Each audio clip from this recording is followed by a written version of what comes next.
Hello, everybody. Today we are here with Elif Saydam. We will have a normal talk and then a short break and then a Q&A, I think. Elif, I'm really happy you're here. Come. Here is the pointer. How do we make that full screen? We will make that go away now. Yeah. Maybe I take my jacket off? Yeah.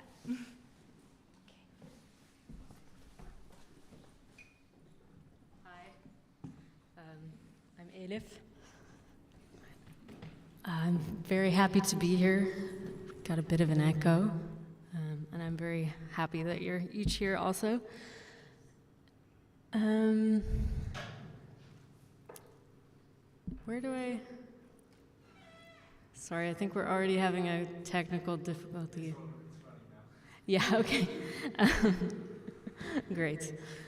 So, yeah, I'm very excited to be here. I haven't been to Dusseldorf in a long time, especially with the pandemic. I think I was trying to remember the last time I was here, and it was, I think, 2015, which is crazy. And I came from Nuremberg. I was doing like a stipendium in Nuremberg, and there was this Agnes Martin show. I don't know if you guys saw that, but I came here from Nuremberg on the train, and I saw this Agnes Martin show that just really blew my mind because I had never seen her paintings in real life, and they were so like gnarly. You could see like paintbrush hairs in the paint, and they were so easy on the eyes and so beautiful, but also so, yeah, kind of so much more rich than I thought. And I just mentioned this story because it was such a weird day in my life. So Dusseldorf is very special to me. On the way back to Nuremberg, someone died on the train in the same wagon as me, and then we had to stop and wait for these like Franconian undertakers to come in this like crazy outfits with a coffin. And so it was like death, life, rebirth, like because Agnes Martin was sort of like doing there was these videos of her talking about reincarnation, and I saw these paintings and felt so moved, and then also had this kind of bizarre experience on the tracks. So that was the last time I was in Dusseldorf. Hopefully nothing dramatic like that on my way back tomorrow. So I'll segue now into talking about this presentation. I've decided to focus on just the last two shows I've done and talk about a few areas of interest, sort of research interests. I don't really do research in a kind of straightforward way, but I wanted to start the presentation with this image and to sort of explain what it is. My uncle sent this to me at my request, and it's this pipe in my grandparents' house in Turkey. So my parents are both from Turkey, and I was born in Canada. I just mentioned that for context of my accent and so on. And this pipe kind of came to mind recently when I was writing an essay about ornamentation and embellishment for a friend of mine. So my friend Soli had this show in Denmark and invited me to write a text, and I was kind of like, I kept thinking about this pipe, because this pipe is basically going from the toilet to the sewer, but it cuts through what used to be kind of like the living room. And my grandfather asked my aunt to paint it into something. He was like, we have this shit pipe that goes to the house, like, why don't you do something with that? And she made this like cherry blossom tree, right? And I was thinking about like how so often this idea of the decorative or the ornamental is sort of, it's kind of like, it's underestimated, I guess. Whereas I think that it's so often not about covering something up or making something apolitical. It's almost like highlighting something, So you've got these like you can't ignore that pipe anymore. I mean, you couldn't before, but now you really cannot, So I took this pipe as kind of like this catalyst for writing this text about ornamentation and embellishment, and how the decorative was sort of like this way of forgiving your material conditions. So instead of trying to hide something, you're not accepting it, you're kind of forgiving it. It's like a beautiful way of interacting with something that is actually hard to forgive. Like, you shouldn't have to see this shit going through your house. It's like somehow this this idea of forgiveness, which is like such a cheesy kind of cringe word, right? But I'm also interested in that, like our relationship to sentimentality and how that can be kind of problematic. So going from there, I did this show recently, which I'm going to talk about, Gallery Weekend in Berlin in April, Tanya Layton, and it was a solo show of new paintings, and I called the show Forgiveness, and you can kind of see it. Does this have a light? Yeah, on the top button. Oh, yeah. Oh, yeah. All right. Cool. Well, yeah, so the title of the show is Forgiveness, but I took the O out and I put in an asterisk, which is like what you would do with an expletive, right? So fuck, shit, you know. It's implying it's like a word that should be censored. And I guess that was my way of sort of wanting to talk about, the political economy of this kind of this aesthetic value system of the decorative, but then also, kind of feelings of sentimentality and in a time in which like indulging those, this whole idea of cringe as a kind of concept, like how that's kind of problematic or can be kind of destructive to some kind of end goal or whatever. But being ambivalent about that, like also, we have words that are these huge umbrella terms that we use them because there's nothing else, right, that functions. So at the entrance of the show is this kind of curtain made out of laminated plastic bags. And I wanted to kind of make it like a stained glass window in a church. Like I reference a lot of like medieval traditions in both Christian and Islamic painting. And so I was like, I want to make this kind of like stained glass window, kind of like in a cathedral, like a holy place, but out of all the bags from takeout that I ordered when I was working. So also this kind of confessional of like, here's all the Indian food I ate while I was painting, which is like very embarrassing, like taking care of myself not so well for the sake of my work. But that also brings in like, the show is a lot also about labor and productivity and pressures around kind of like being productive. And so I was trying to be a bit, not ironic for sure, but like not vulnerable either, but kind of like making fun of oneself or sort of putting oneself on the spot as the quote unquote like painter or cultural producer, which is always a sort of like, even though we try to deny it, this kind of like role, right? So the curtain went like in either direction, and it had this kind of doorway, and on one side it said "Read 'em and weep," that you could read from the outside, which is what you say when you're playing cards, poker or whatever, and you're about to like show your hand and you're gonna slay everybody, you say, "Read 'em and weep." And then on the other side it said, "Oh, I'm weeping all right." And you could only see that from like the inside of the gallery. So there were basically 8 paintings, right? 8? Yeah, 8. I call them paintings. 3 of them you could say were sort of textile works, quilts. They were, let's get there. They were these hand-stitched canvases made out of like hundreds and hundreds of, maybe thousands of pieces of canvas that was dyed and then stitched together. And I worked on them for like, on and off for like a 3-year period because they're all hand sewn. So that was, again, Christian and I was talking about this like before, earlier this evening, like there's kind of an absurd amount of labor, like much more than is necessary. So it's sort of like this self-sabotage, like every single piece I cut out by hand. And it's like, I stitch it together by hand, I remove the paper, I'll explain the technique a bit later. And it doesn't need to be that way, you know what I mean? It's like, but it's kind of this way of, well, I mean, if I want to get like critical, it's a way of sort of making it so that these cannot be like objects or commodities in the sense that they cannot be like churned out.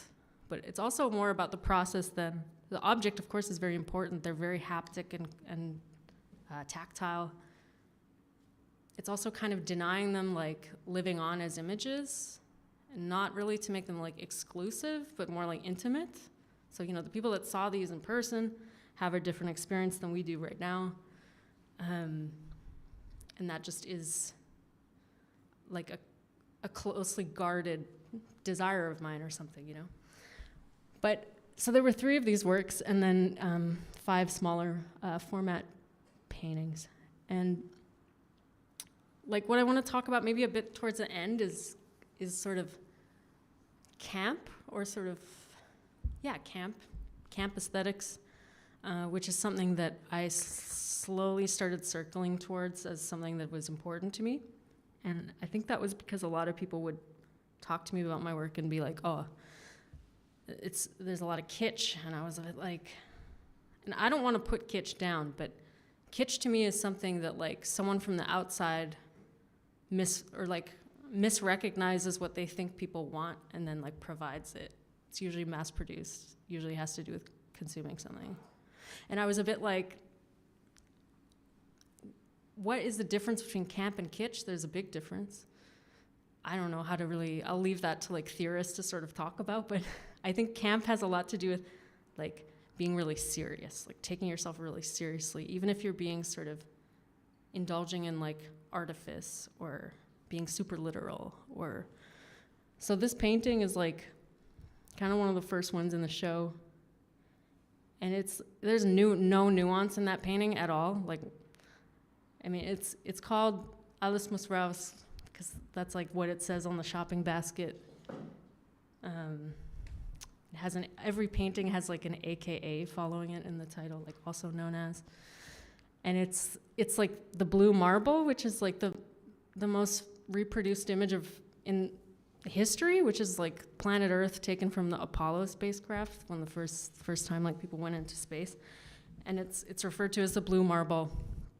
And then like while I was making this painting, like Jeff Bezos had gone into space and had been like so moved by seeing Earth from the outside, like by basically objectifying Earth as like a small vulnerable thing, like blue marble. And then he like came back and donated all his money, or not all of it obviously, but part of it. He was like, I'm gonna save this beautiful planet I just realized is beautiful. And it's like, oh, man, people die in your factories all the time, and that's like not enough to make you, anyway. But I think that there's this sort of like, there's something sort of about this lack of nuance that I find really funny. It's kind of like, oh, well, you know, they can't be serious. Almost, it's that literal, but it's like, no, I'm serious. But I think there's sort of like a kind of relationship to materials that then brings in something more complicated, you know what I mean? So to talk a little bit about the decorative, like I studied painting in Frankfurt, and I studied textiles actually when I was like 18, and that was sort of like a closely guarded secret a bit, because it felt somehow I didn't know how to bring those things together for a long time, and I realized I had a lot of kind of negative feelings about craft and about the decorative. It was culturally rooted, you know, too. Like I grew up in like a pretty traditional Turkish household, but I was friends with a lot of like, you know, Canadian girls named like Crystal, whose parents had like Scandinavian design furniture, like super minimal houses. And I was always very kind of like uncomfortable about like, you know, every square foot of every surface in my parents' place is like carpet pattern, you know, carpets on the wall, like little cabinets of curiosities. And I realized like the hierarchy, or like the aesthetic hierarchy, or like value system of what is considered like valuable, refined, beautiful, was like very different. And I realized that was like a sort of realization, I guess, when I studied painting, because I think people still have sometimes issues with ornamentation or embellishment in painting, you know, that somehow like brings in a conversation that people don't want to have, or it's just sort of like kind of used as an insult, like, oh, that works really good, but it's a little bit decorative or illustrative, you know, that's another one. And I had a studio visit with a friend who's like, you know, he's a cool guy, I like him a lot, but he was like, oh, this is really naive. And I was like, man, that's so weird. Like, that's just a word you're using because it's not like virtuosic figuration. It's not like a abstraction. It's like like that's just like your, your catch-all word for something that is just coming outside of it's coming from a different canon, essentially. So I look at a lot of like stuff from like Ottoman painting, Persian painting, in the same way that I'm really into medieval icon painting, Renaissance shit. Like I also look at a lot of miniature painting and stuff like that, which borrowed a lot from Chinese painting. So I mean, it's all kind of like a bit of like a bastard mix of a lot of different things. And so yeah, these pieces are all like, this is like sort of a honeycomb pattern, which is a common quilt motif. And then it's like gessoed with clear gesso, and then after it's stretched and then painted and gilded a bit. So this is like gold leaf here and copper, and motifs kind of repeat over and over, This is another one. And this one I was sort of joking was like, well, I'll say what it's like. It's like my like funeral painting, And this is like this painting that I think a lot of people nerd out about by Mantegna, because it's like Jesus painted feet first, which is like it's like really unusual move. Like that was like a perspective like for like when you painted like losers and stuff, And then also like there's some realism in it, like how, like these like crucifixion marks, it's like, I mean, it really looks like really unmonumental. And this he painted for his own funeral altar, I think. But then what happened is he had all this debt, so then they found this painting in his studio and then sold it to pay off his debts after he had died. But I was kind of like, wouldn't it be funny if...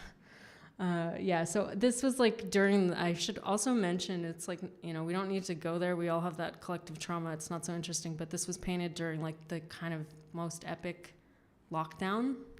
So like winter 2020, 2021.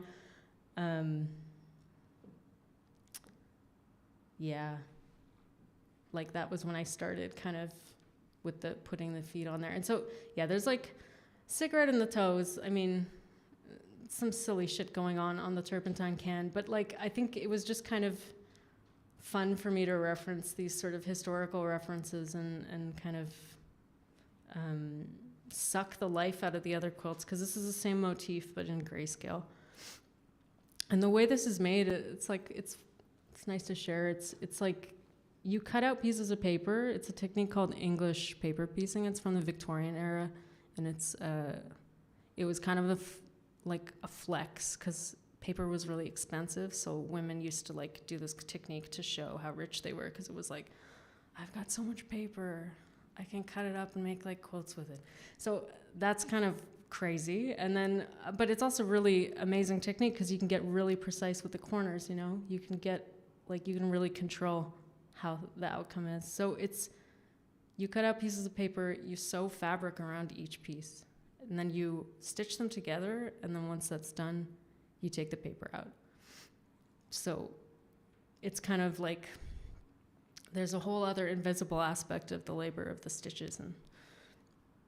And what I was trying to go for with that is, I'll show you a bit later, but I've been doing these kind of miniature paintings for a really long time, and kind of focused on this idea of like the diminutive and how that is, again, same with what I said at the beginning, like sort of underestimated as a move.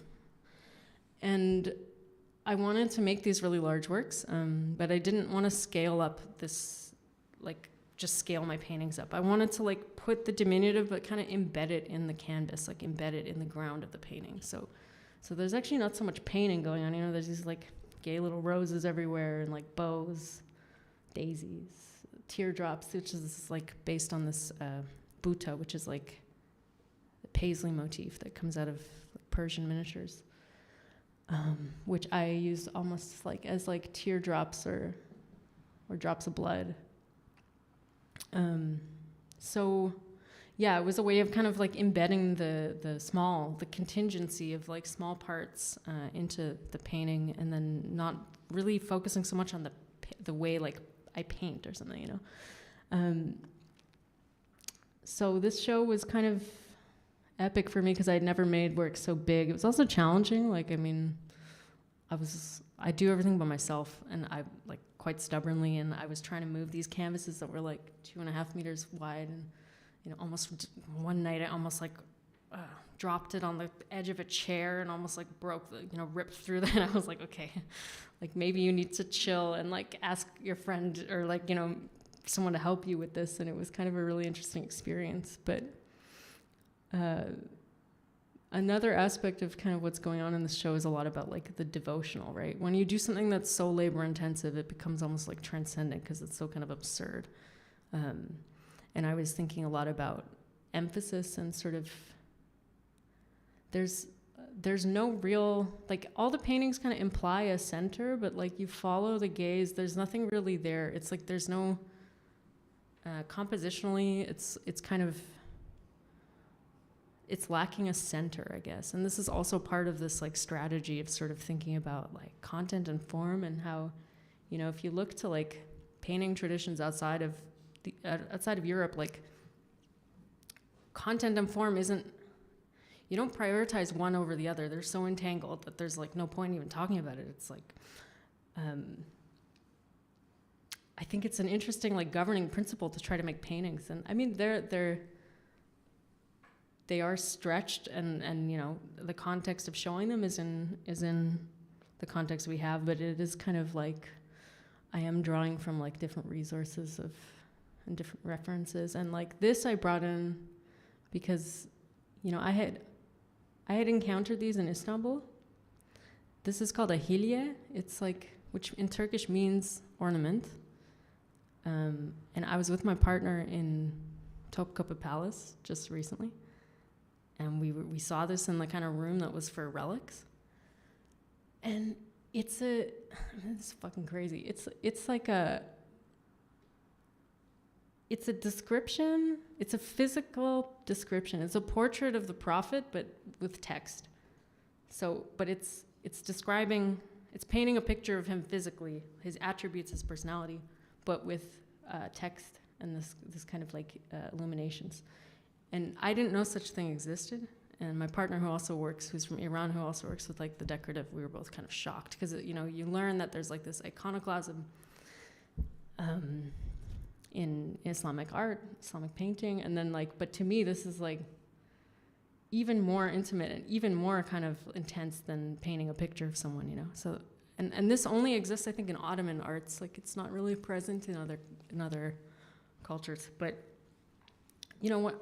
I had made this painting before. So I think it's kind of, you know, I don't think my subjective experience as an individual is so interesting, but like it is culturally specific, you know what I mean? And I think it's really, when we sort of stop tuning out these things that we feel are not valuable, like in our work, like you realize that you pick up so much, like through osmosis, through absorbing, like, so I'm pretty sure I had seen this somewhere, you know? Like, I mean, of course it's a basic composition, right? It's a circle and a rectangle. It's not that epic, like, but I mean, I have a feeling that there's some link of kind of this interest in the devotional, and then sort of coming upon these extremely, I mean, I love this. Like, I can't unfortunately read the script because the Turkish language like changed in the 1920s because there was sort of like a cultural revolution, like modernization of the language and of a lot of other things. But I wonder, like, does that describe like his jacket? Because that would be such an amazing like one-to-one, you know, like and the swords up here. So it's really sorry, I'm going a bit crazy with the laser. I'm really enjoying. But this one I love. Like it shows the creases of like someone folding it up to carry it around in their pocket. And how this is like such an elevated art form, but yet it still has this like use value of like being something intimately linked to like moving through the world.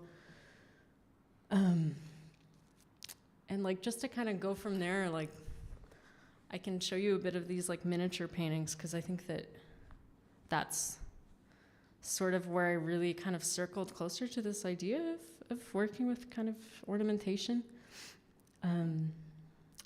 which is, I started making these very small paintings. These are A4 And that was a restriction I came up for myself, like, basically, like, maybe 6 or 7 years ago, that everything I did would be DIN format, so like A4, A3, A2. Practically, because like you print things off the computer and it's always in that format, so like you don't have to get like super artisanal with your materials because you can just like use your printer.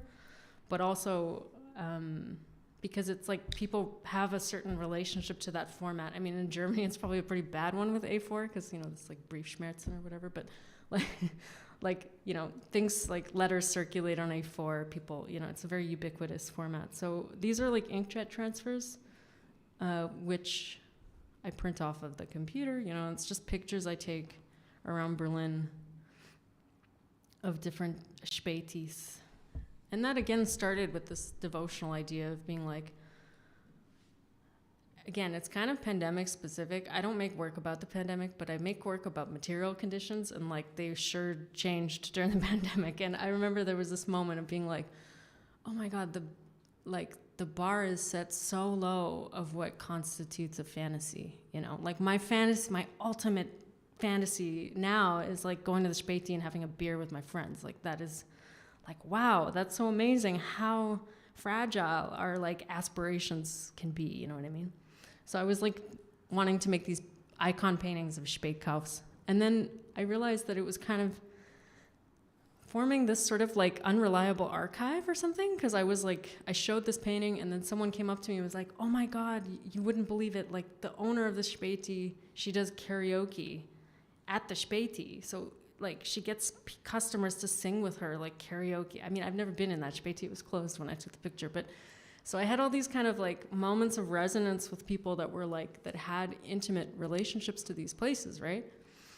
And like, I don't know, that somehow like moved me somehow, that especially because Berlin is gentrifying so fast. Like Spätis will always be there though. Like New York is totally gentrified too, but bodegas will never go away because you need to buy cigarettes, you know, you need to buy like whatever, a bottle of water. So they are these kind of like last places of sort of encounter that isn't dependent on like class or capital, I guess. So I started going even further with it, like more frenetic, and sort of then thinking about like fantasy, like projection of fantasy. So you have these pictures that are like, I always take them in winter and I always make sure there's no people in the pictures. That's like kind of the 2 rules.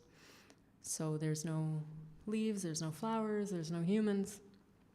And then I kind of, you know, start painting like, whoa, what flags do I want to see hanging out of people's windows, you know? Or like, but then it's also this kind of realism, because you do see that. It's kind of like you see that, you glean that from walking around, and then you kind of project it onto the canvas. So, you know, a wedding car, like Turkish wedding car where you'd put bows all over and like drive around honking and kind of like embellishing this kind of generic Berlin landscape and kind of personalizing it,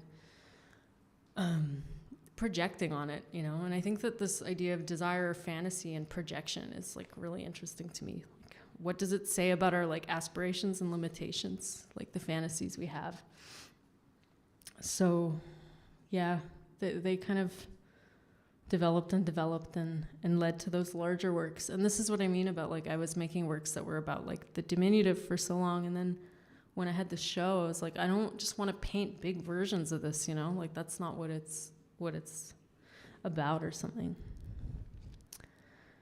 And like this motif, for example, is from a 16th century miniature, Turkish miniature, Ottoman, and it's kind of this like, I don't have a picture of it here, but it's this like cornucopia. So it's like all these guys carrying these cornucopias overflowing with like fruit, and then I put this one in the presentation because I kind of wanted to talk about like titling and language, because I think you can probably tell from the beginning of the presentation with this forgiveness with the asterisks, like I really like playing with titles and not even like complicated ones, but I often come up with a title and then paint for the title. So I was like, I want to make a painting called Landlords.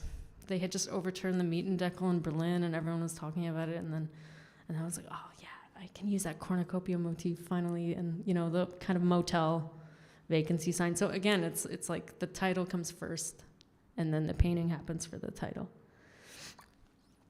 And I guess I kind of wanted to take the presentation back towards this idea of camp. It's the last show I did, I guess, and it was in a project space in Lausanne. And I really like doing shows in project spaces. So like I've been very lucky that I've gotten to do some institutional shows and like work with a few galleries, but project spaces or artist-run centers are always kind of my favorite because there isn't like the kind of overbearing rules of the institution, and the kind of market stays out of the business too. You know, it's like not about, the art market. It's not really about money. It's not, you know, it's kind of, they don't usually have very much money either, which is also like what can you do with that? You know, it's kind of, so I had this fantasy for a long time of painting on like kitchen sponges. I love the shape of these, like it's so 80s, but, and you know, there's so many different, I learned so much about sponges, like there's so many different brands and different densities. And basically like in order to paint on them, I mean, they're like reliable little paintings, like oil paintings. I gessoed them many, many, many times. So it was like you take the scrubby part, do a few layers, gesso, sand it, more layers, sand it again. And then collaged it. And these ones, like some of them had really like ridiculous names. And it's a lot about like, again, this idea of fantasy, kind of the material conditions of living in the city.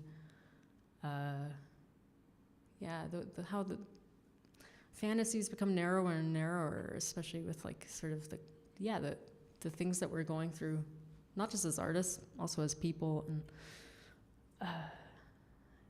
so it was a very straightforward show, but also really absurd. And that's where I'm like, this is kind of like, I was talking with a friend, it's pretty camp because there's a sort of ruin or a decay in it. You know, I don't know how archival these are. I don't really care. It's not so much about that. It's taking itself very seriously, but it's also kind of like hyperbolic or sort of ridiculous. It's indulgent of a fantasy.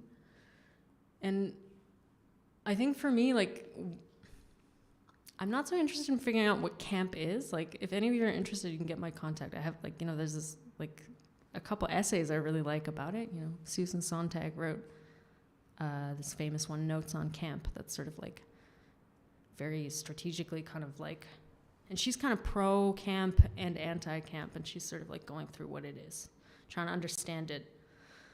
She mentions gay, like homosexuals, like towards the end a little bit, because, you know, camp is like kind of affiliated or associated or maybe even invented by, you know, people like Jack Smith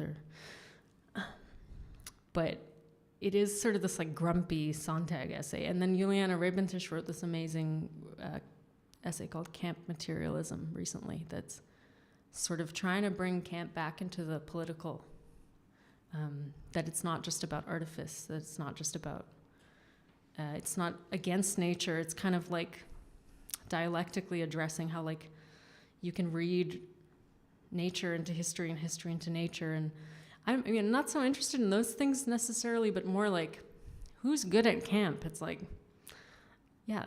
I mean, it's usually people on the margins that have to build a fantasy. And it's not a fantasy to escape. It's like a fantasy to survive, right? So I think also, like, I've recently become interested in camp aesthetics, how you can find them often in, like, diaspora. So, like, immigrant communities. I know that for me growing up, like my parents sort of, because we were in another context, they almost like, it was very camp. It was like overperforming Turkishness, you know. It was very performative. It was very much like taking something and turning the volume up on it, you know. And I feel like this is sort of an interesting thing to think about. What are the conditions that create camp? And like, that it can be sort of like this survival strategy of building a fantasy. I mean, as, you know, world building, or like, I've never really been drawn to that word, but I think world building, it's a really interesting way of looking at, like, it's not escapism, it's something else. It's sort of trying to find a way to exist sustainably in a world that is maybe not so hospitable to you, you know.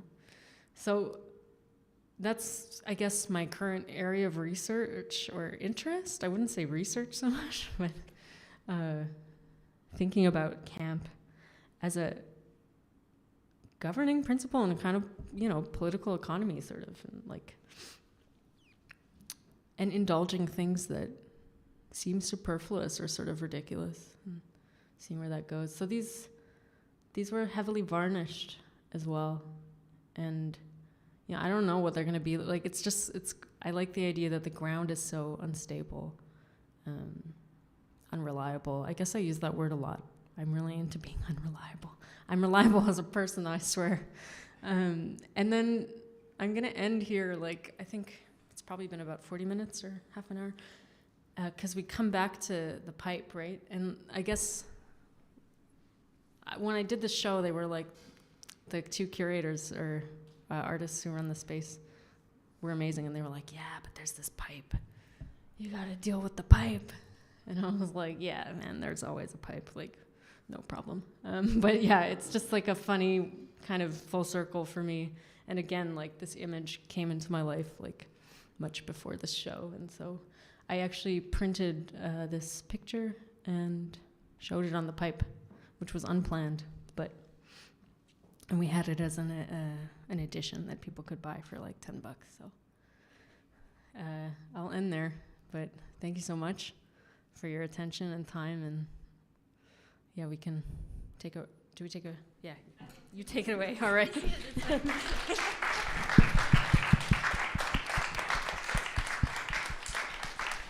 But now I forgot my phone, which I need. Thank you so much. It was a really incredible talk. I loved it. And we will meet again in 15 minutes, so at 8, and then we will do the Q&A. Yeah. Thank you so much.